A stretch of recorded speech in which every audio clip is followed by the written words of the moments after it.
Okay, so you've now decided that yes, you definitely want to start and make your own product, and then you're going to sell it through the Warrior Special Offers Forum to get yourself started. But what are you actually going to do? Are you going to do it yourself, be a DIY expert, or are you going to outsource the whole damn thing? Maybe you're going to outsource part of it. Maybe you're going to outsource just one little component of it. Think about the types of things you're going to need, and we're going to go through that in a later stage where we look at your actual product, where we actually go through a sample product. When you get to that video and you see the different components that you need to consider, and this is where a lot of people don't actually think about the big picture. They think, I want to make a product. Okay, yep, I'm going to do that bit and go and do it. And they think about all the other things that come with it, and it then starts to get a bit frightening, and you put it off and end up not doing it. And what I mean by that is you don't just have to do the product, you have to come up with sales copy to entice and encourage people to buy your product. You need to actually have perhaps graphics for that. You need to have promotional tools for that. You need to have a place where people can purchase. Is it going to be through PayPal, through the Warrior Forum, etc.?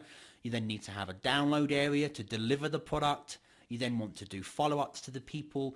You then all those things that you want to consider and have to put in place. It's not just about the product alone. You need to consider all the parts of your project from start to finish.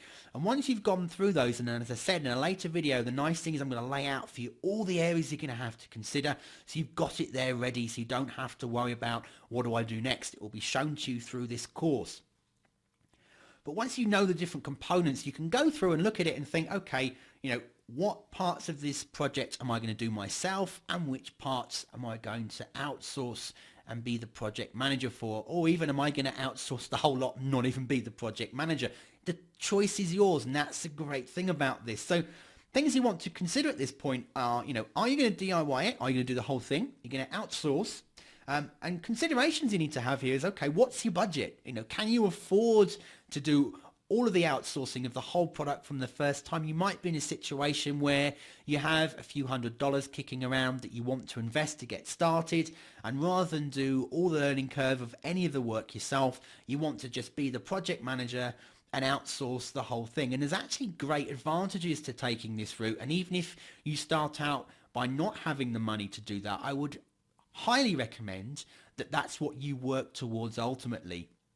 I'm going to talk about that a little bit later in the course in a bit more detail as to why you should want to think about it doing it that way. But in the beginning, you might want to start from the beginning and say, okay, I've got $500. This is what I can have made for that. I'm going to go ahead and I'm going to pay for the whole thing and outsource the entire project. What are you good at? Something else you want to consider. Are you actually good at doing voiceovers? Have you got a great voice that comes across well on a voiceover? Are you good at making videos? You got a little bit of a design streak in you and you're great at doing perhaps mini site templates for people, or even just designs that would go into mini sites or videos, so you can do nice looking backgrounds, or you can do animations, or whatever it is your skill might be? Or are you just good at managing people and projects, so you actually think, well, actually I've got the capital, I'm good at managing a project, I can just bring this whole thing together. So look at your strengths and look at your weaknesses and be honest about that.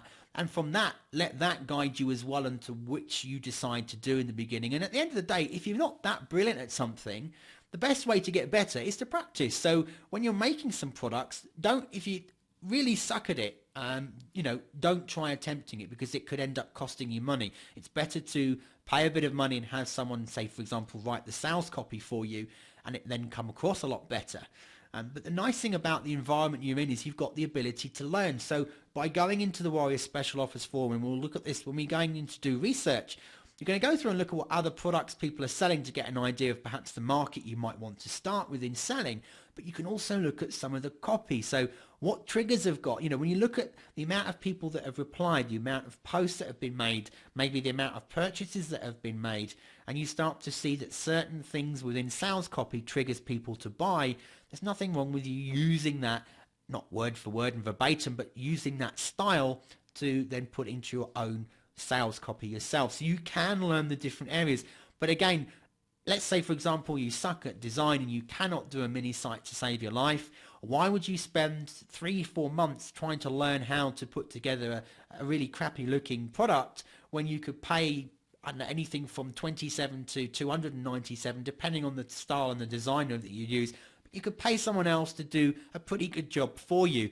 And if you equate time to money, if it took you even just 2 weeks to learn to do something, how much is that in hours? How much do you want to get paid an hour? How much does that actually cost you? So sometimes it's actually cheaper to outsource, and especially if you can afford it. And again, that comes back to the first one here on this page, what's your budget?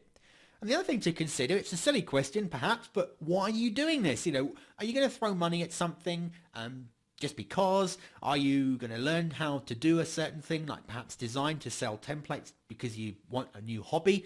Or are you doing it because you want to have a business, you want to build a list of people, you want to build sales revenue, you want to get to the stage where you're working from home full time, or making some extra money to pay for treats for the family or to cover a few bills? Really start to think about this. It's so easy to get sucked into the I'm on the internet to make millions of dollars and get pulled in and start buying all the different things that are out there, but you're not actually really planning on what you're doing going forward. And you can spend, before you know it, you've wasted a year chatting on the forum, buying all sorts of products that you've never even opened or used, and lost a lot of money, and not really thought about where it is you're going. What are you doing? And if you're going to create a product, think about it. Why are you doing it? Why are you creating a product? Is it because you just want to be known for creating products? Is it because you want to build a list? Is it because you want to make money? Actually write down your goals, why you're doing it, and actually have something to measure against it. When you come to the end of this video course and we're going to look back and say, was it successful? Did it live up to what we thought it would? Did we get what we wanted out of it? If we didn't, why? We can break it down because we have a plan in place at the beginning. If you don't understand why you're doing it, then you won't ever know or won't ever have a measure to measure against to see, was it successful? Because successful doesn't have to be it made $1,000.